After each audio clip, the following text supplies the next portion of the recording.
According to this DEM report, at least 2/3 of Rhode Island residents spend time recreating outside on a regular basis. That probably means you've been outside recently. And physical activity outside has been found to boost creativity and problem solving, and it's just good for your health in general. And recreating, or doing physical activities outside, have been found to dramatically decrease feelings of depression and anxiety. And it seems like nature has boasted some pretty huge benefits, and all for free.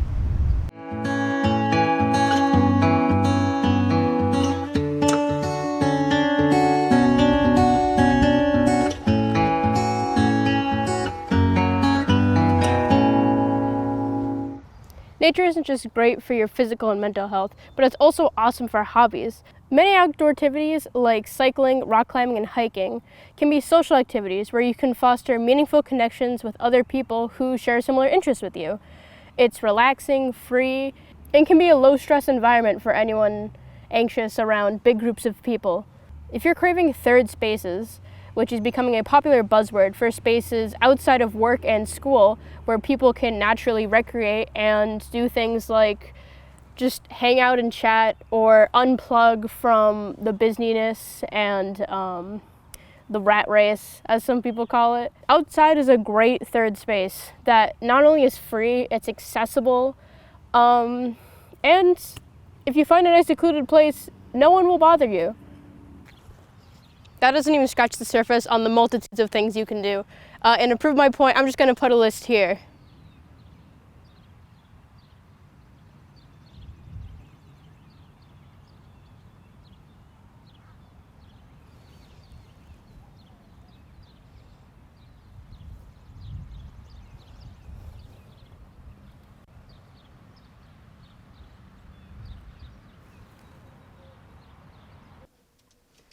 For this project, I reached out to both experts and non-experts alike to ask them questions about the environment, what environmentalism means to them, and what some of their favorite outdoor activities are.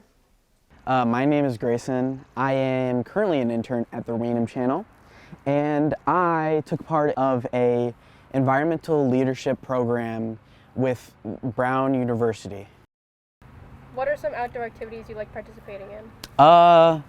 I wasn't really an outdoor kid, but I do love to take walks around my neighborhood and have dogs bark at me, but it's just it's a good thing for my mental health to just get out of kind of my room and my house to look around and see mostly houses, but sometimes trees.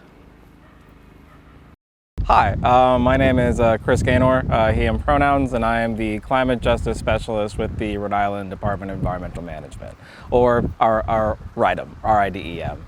And within RIDEM, I am considered, for the past 2 years, I've been the bridge between underserved and often communities who have not been served efficiently, effectively, and often have not been given that necessary attention resource-wise. I love that question because as I'm outside right now enjoying the water, I love observing water. I'm actually quite afraid of lakes. I don't know what's in them. Oceans, same deal. I do not know what's in them. I know it's in them, but we don't know much what's in it. But I love and respect water movement and how it goes and whatnot. But I'm also since my origin, I was born and raised in South Florida, so I will always be a swamp kid. I love marshes. I love swamps, and I love in outdoor spaces just finding, when I learned in New England, what vernal pools are, and hiking and going into spaces and seeing if I can find those little I would call them sacred pools of just where I could find a salamander if I can. So those are my interests. Another thing you want to do is make sure you're traveling on durable ground. This gravel path is a perfect example of durable ground meant to be walked on by humans. Another thing to remember, less when you're in a large field area like this that's manicured by humans, is to stay on trail. Most remote areas have trails that are maintained by special groups of people to make sure that it's not interrupting any ecosystems or wildlife. So make sure we're staying on those trails is a good way to keep us away from wildlife and to make sure that everyone stays safe. The first thing I like to do is go on my favorite navigational app and plan out your route. It's good to get an idea of what the area looks like to see if there's any large bodies of water where it might be muddy. And you can even look for information on the trail, like how long it is, the distance, the elevation, and what you should expect to prepare for, like weather or muddy conditions, or depending on the type of year, whether you need to wear special clothing to indicate that you are a hiker and not wildlife. Some more important principles of Leave No Trace are minimizing campfires and their harm on the environment. Campfires are fun, we love them, but right here where I'm standing right now would not be a great place to have a campfire. One, I'm not going to be here for that long, which means there's no point of setting up and lighting a campfire if I'm not going to sit and enjoy it for the length of its burn. Two, there's plenty of brush and other things that could easily catch on fire. Three, we aren't close to any water source and I don't have the necessary materials on me to properly snuff out a fire. And four, we're on a trail. This is a one-way trail that comes up to this split where I have the camera right now. So it would just be completely unacceptable and kind of rude to put a campfire on the middle of a trail. Another less well-known step of Leave No Trace is making sure we're not picking wildflowers, but we are picking up trash that we find on the trail. I know none of us ever like to pick up after messes that aren't ours. People with siblings will know that. But if you are able, if you have the space and you feel like doing a good deed, even if it's a little plastic or paper, picking it up on trail can do wonders for the environment, as a lot of these products will take years to even decades to break down naturally. And a lot of our ecosystems and trail areas aren't healthy or diverse enough to break down such toxic things like Dollar Tree bags or paper towels.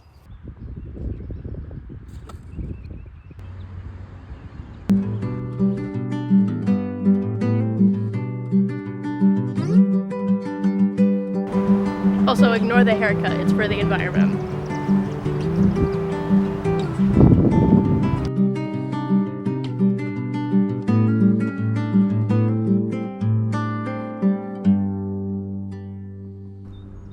Right here is one of my favorite outdoor spots, at least in Providence. This is Gano Park. It's located on the east side of Providence in Fox Point near Wickenden Street. I really like it because it's a large area of green space with a lot of trees, a lot of open grass. It's right next to the Seekonk River, and there's just a lot of things to do. What I want to talk about today is climate anxiety. A study was done in 2021 by the Harvard Medical Magazine where they polled people between the ages of 16 and 25, and about 60% of those who answered their survey said that they were extremely worried about the climate crisis. What is the climate crisis? So the climate crisis is a very much real thing that a lot of people like to deny, but it's the, not concept, but the idea that our harmful practices with the planet, whether it's burning fossil fuels, getting rid of natural land, deforestation, getting rid of ecosystems that have been perpetuating the earth and this delicate balance we all live in for so many years because of rapid industrialization, capitalism, mainly for monetary purposes. Where I would pull most from is what is something, because like there's environmentalism, there's conservatism or conservationism, and there's that need to preserve insert space that you are in. But like what I would like challenge those who want to be, who are in this movement or in this space or around it, to like what is something within nature, is what is something within your environment that you really care about, that you really, really love and appreciate. For me, it's a chickadee. Like for me, it's always been a chickadee for about 7-8 years now, and how connected they are to the coming of spring, like the first melt of snow, and like kind of introducing like new blooms and such. Like by connecting to one thing, you're able to expand your awareness and your horizons beyond that one thing, because if you care about that one thing, then you grow to love it, appreciate it, and see how can I maintain it, and then you see how connected the environment is to that one thing. Right now, we're living in pretty hectic times in a society all around the world. And the climate, another thing to worry about, especially this large looming threat of we can't do anything immediately right now to stop the crisis. So it's sort of become a looming threat where we can see it on the horizon and we know what's going to happen. But we're preoccupied with so many things, rightfully so, in our everyday lives, just trying to get by, that it's hard to worry about things like composting or conserving energy or, living a sustainable lifestyle when a lot of us are just trying to, pay our bills on time, support our family, keep a job down. I think environmentalism is important because if we don't do something, we're just going to doom the earth. We have to be optimists instead of like nihilists. We have to like look for the glass being half full instead of half empty. We have to like actually do the work, because if we don't, the earth will just like not be able to be inhabitable or be as good as it is now, which isn't great as it was 10 years ago, but for our children, it will be even worse. So we have to, be environmental leaders and push for more renewable energy instead of drilling for more oil, because we burn so much. We put so much carbon emissions into the atmosphere and greenhouse gases from cows that we're actually making the world hotter by trapping that heat in through the greenhouse gas. Like there's a field around the earth that, because there's so many gases, the heat is just kept in. So we're just gonna get hotter and hotter, which is really, really bad. One really easy thing to do is voting with your wallet or making really conscious decisions when purchasing items. I feel like we've known for a long time now, and that it's pretty evident if you look into it a little bit, that large companies like Amazon, Shein, or Temu, like large drop shipping companies, it was really convenient and really nice for a lot of people. But I think now it's coming to a point where a lot of the things on these websites are unnecessary and unneeded. But it kind of tricks your brain into thinking, oh, $4 for this cheap plastic item that doesn't really solve a problem in my life. The monetary commitment is so low, and how online shopping can be found to be addictive. Another thing you can do is buy from sustainable brands. This can be another hard one because a lot of sustainable brands are more expensive. Like I'm a big fan of the brand Cotopaxi. They're a certified B Corp. Most of their products are made in the Philippines or countries with fair trade agreements so that the workers are actually being paid a livable wage. And a lot of their practices are very sustainable, with using like recycled cotton for t-shirts or recycling nylon for their bags and packs and such. A lot of people are taught when they are first getting into entrepreneurship or running their own businesses is to sell things for the highest amount that someone will buy for. And this is how, we have $275 jackets or fleeces. But when you're buying from a company like Patagonia or Cotopaxi, you're getting a product that is made sustainably and that is made by a company that is held to the standard that, we live on this earth and we need to keep it, as mint as we possibly can and try and reverse some of the damage that we've done. We don't reuse materials. We just throw them into a trash dump. We throw them into the ocean, making a whole entire island is just absurd. And we need to find a way to reuse more items so we don't create a world where a mountain isn't made by geologic processes. It's a mountain of trash, which is really bad. Another crucial thing to remember when we're talking about the climate crisis is to remember that everything is okay. I know that looking online and doom scrolling, honestly, has become a large part in a lot of our daily activities, but everything is fine. If you are putting your mental health at risk by worrying about the environment, maybe put the phone down, put the book down. It's okay to feel anxious and worried about the state of our planet. But if it's putting you at risk or in danger, then it's okay to be selfish, honestly, and take some time for yourself. It's always fun to engage in hobbies that you like, especially ones outside, because, you know, if you are so passionate about the outdoors and keeping our planet inhabitable, then you probably also like engaging in a lot of outdoor. You know, go on a hike, go swimming, go do something, go stimulate your brain, because this crisis is so much bigger than you are as an individual person, and even I am. You getting Dunkin', or you using a plastic cup, or using plastic plates or forks or anything, you know, you're not, you know, solely killing the earth.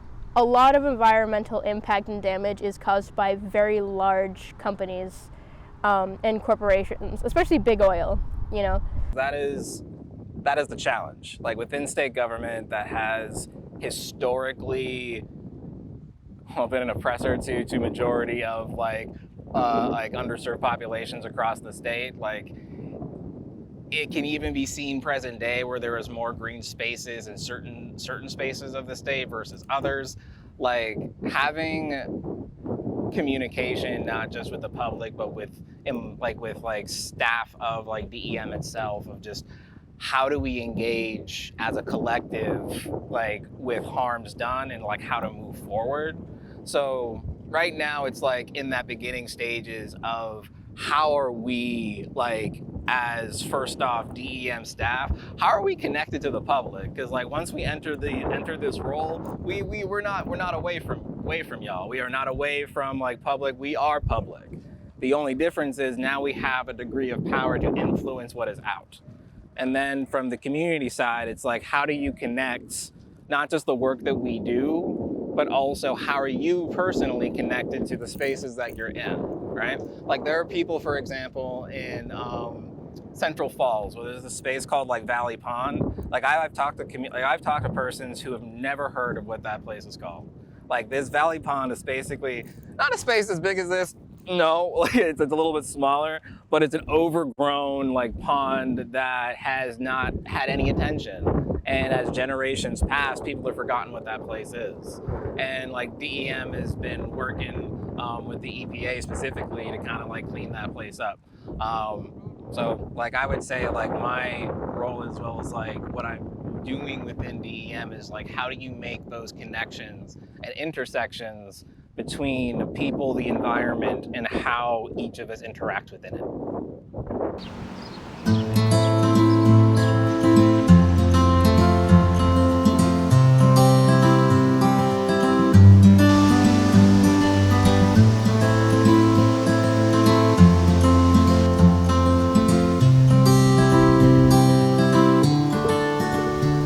Last thing we're going to cover in this video, which I wasn't even planning on including until I got feedback from both my peers and adults to talk about this, but we're going to talk about public lands in this portion of the video.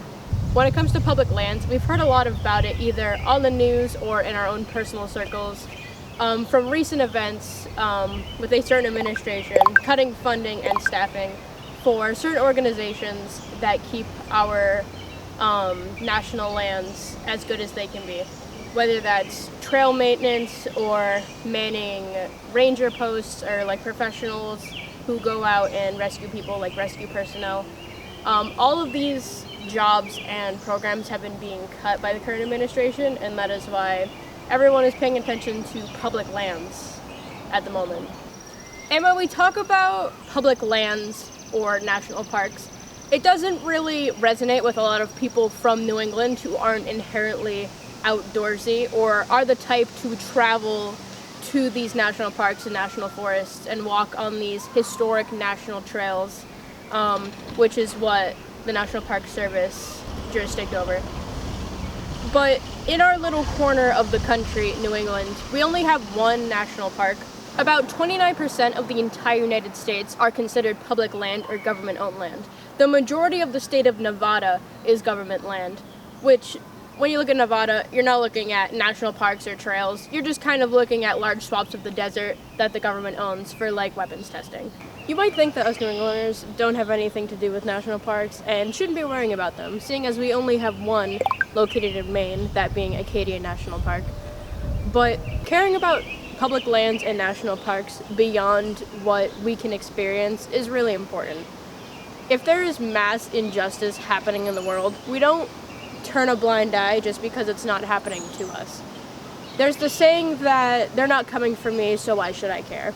But, the story goes that, if they're coming for someone else and then they keep going for other people, they'll eventually make their way up to you and there will be no one left behind you to defend you. Right now I'm in Slater Park, which is a very large green space located in Pawtucket, Rhode Island. Here, Slater Park would be considered a city park. The state parks we have in Rhode Island include Lincoln Woods or Burlingame or Fisherman's Memorial down in Narragansett, and those are parks run by the state of Rhode Island. And Slater Park here is a city park, which means it's run by the city of Pawtucket. So when we're talking about public lands, it is considered a public land. I live in Pawtucket, so I get to be here and enjoy the public space. But no matter where you come from, as long as you are a person here on this land, it's public and you can hang out here and enjoy the green space. So it is considered under the umbrella of public lands. But is it a national park? Definitely not. National parks, you come to find, are more in the western half of the United States, where the land is much more abundant, where people aren't living on top of national parks because they are kind of off in the backcountry. They're their own thing. They're usually hours away from any built-up civilization.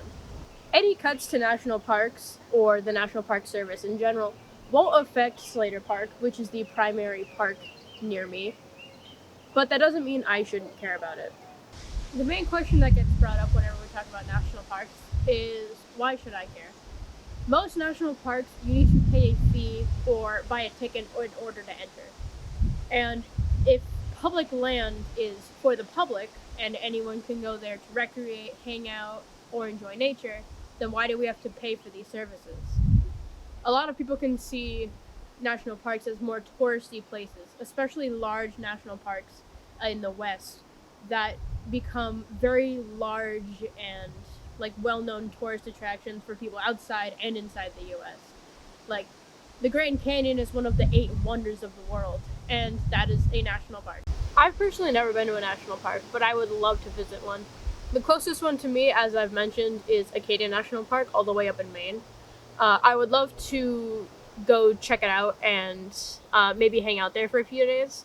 But one dream of mine is to go to as many national parks as I can, to just look around, enjoy the scenery, and enjoy all the activities they have to offer.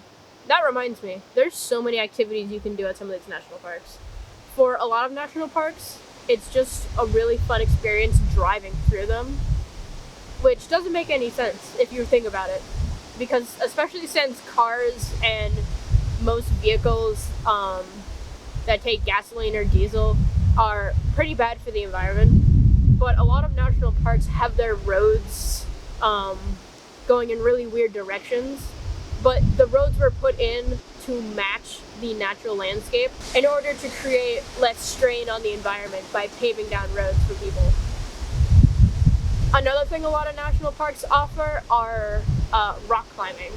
You sometimes can go out with a guide, but most of the time they have pre-established routes with metal fittings in the rock face for you to climb on, which I think, as someone who's just recently gotten into rock climbing, sounds really fun to do, especially out in more of the western parts.